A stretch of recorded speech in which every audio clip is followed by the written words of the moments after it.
Welcome Matterporters. This video is all about Matterport Axis. So what we're going to be talking about today is this guy right here. Let's go ahead and unbox it.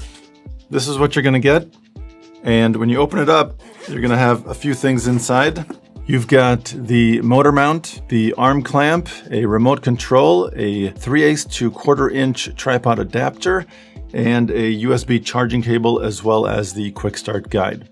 Here is your motor mount. In my case, my thread adapter is right here in the bottom. Let me take this out. There it is. This is what the 3/8 to 1/4 inch thread adapter looks like. And if it's not in the bottom of your motor mount, it's going to be in a little Ziploc bag right in your case. Because I'm using the bundled tripod, I actually don't need this thread adapter. However, if you are using a different tripod with a 1/4 inch 20 thread, this adapter is going to come in very handy. Now, before I go ahead and set this up, let's check out the tripod. This is the tripod bundled with your Matterport Axis if you did go ahead and choose the bundle package with the tripod. Again, you can definitely use your own tripod if you want, but this is the one that is currently bundled with Matterport Axis. No different than most tripods out there, the legs just expand out like this, and you have 3 quick release clamps that allow you to extend the legs. I'll go ahead and unclamp all of those, extend the legs all the way, and clamp them shut. I'll do that to all 3 legs. Right now the 3 legs are fully extended, but the center post is not extended all the way, which we definitely want to do that. At this height, the tripod is about 37 inches, and that is well below what we recommend. I'll go ahead and loosen the center post just by twisting this center post right here. And also this knob needs to be loose. So it's 2 things. This knob as well as the center post need to be loosened up. The center post comes up. You can retighten it with this knob right here, as well as securing it in place with this center post right there. So right now my tripod's base is at about 45 inches, which is great. With the motor mount, I'm going to go ahead and thread this on right now. I find that it's a lot easier to thread the motor mount on before attaching the clamp and camera. So now I'll go ahead and take my clamp out. Before attaching this to the motor mount, I'm going to go ahead and attach my phone to the clamp. My phone is an iPhone 12 Pro Max with a case on it, so it is pretty wide.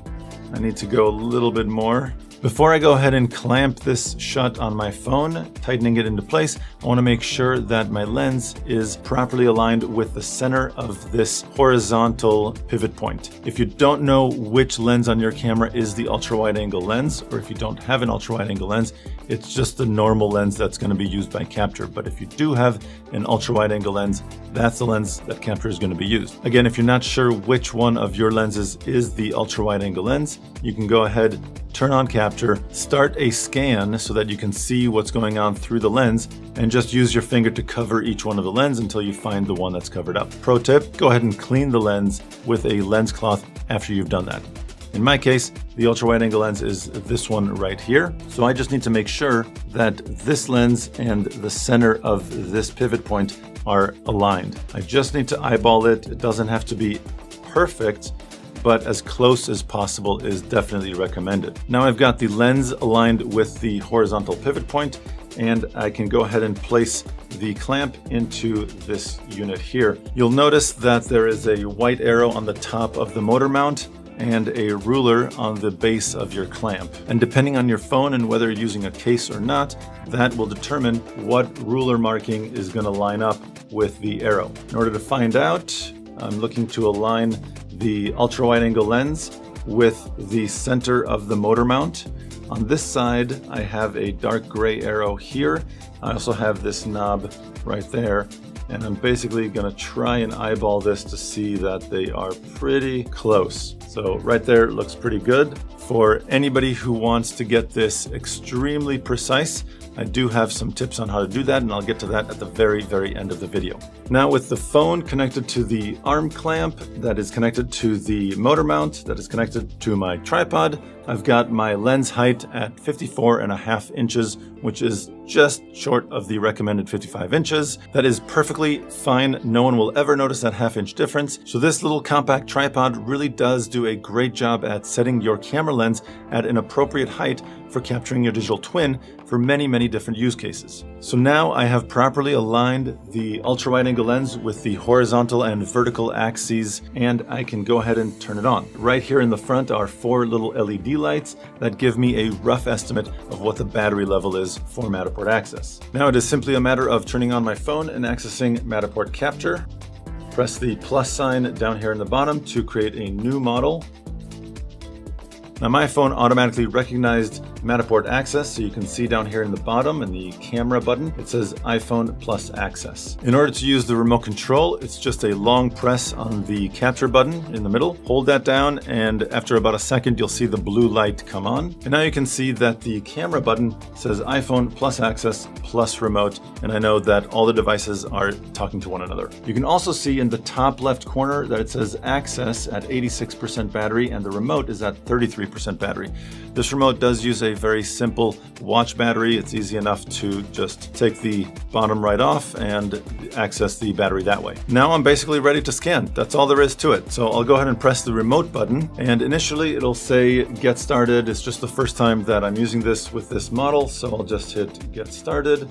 And now, because I don't have this tilted down just a little bit as I should, it's giving me this warning at the bottom, and all that means is I need to loosen up this pivot point that we talked about before, move this down about 15 degrees, and as long as this white dot is pretty much in the middle of that circle, it doesn't have to be perfectly centered, you can go ahead and scan. Press the remote button a second time to begin scanning.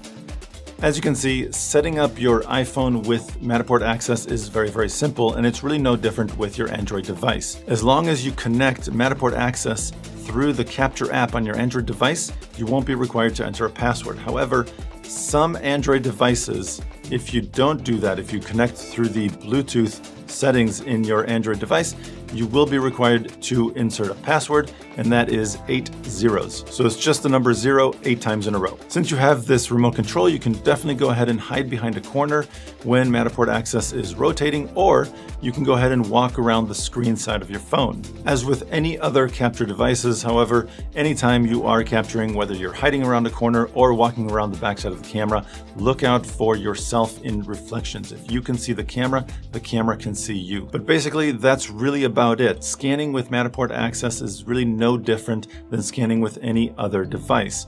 360s, of course, capture the entire spherical image at once. This is more like the Matterport Pro 2 in that it does take several images to complete the full 360-degree sphere. I went ahead and used Matterport Axis to capture this property, so let's go ahead and check out what that looks like.